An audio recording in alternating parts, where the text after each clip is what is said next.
Freeze out North Korea. Donald Trump unleashes plan with Thailand to hit Pyongyang. The U.S. president will welcome Prayuth Chan-o-cha to the White House on Monday to put pressure on him over the country's ties to Pyongyang. And the U.S. wants Thailand to take a diplomatic lead in the region in freezing out North Korea, which has an embassy in the country. Washington will use the meeting to highlight continued business operations in Thailand. In a visit to the country last month, Secretary of State Rex Tillerson urged the junta to shut down supplies of money to the saber-rattling regime. Last month, Thailand said trade between North Korea and Thailand had plummeted by up to 94% this year. But an investigation by news agency Reuters found many businesses appear to still be trading with the regime.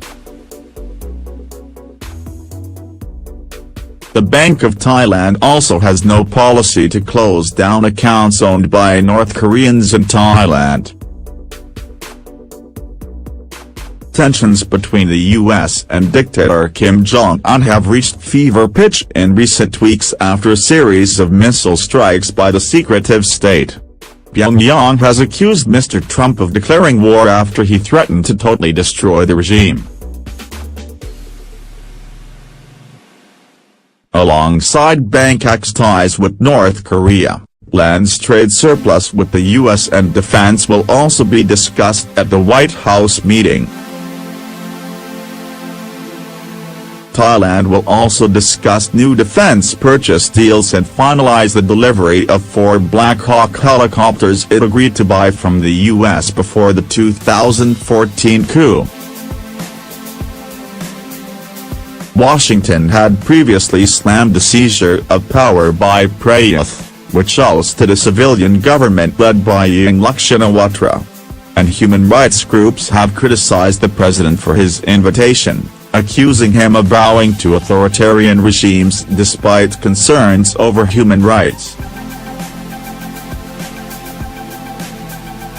Mr. Trump welcomed Egypt's President Abdel Fattah al-Sisi earlier this year, drawing criticism from rights groups who say the leader has overseen a crackdown on activists.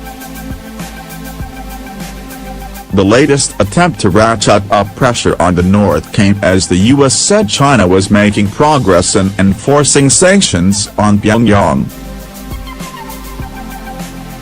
But the U.S. wants harsher measures, including secondary sanctions targeting Chinese banks and companies doing business with North Korea, and measures to bar oil imports.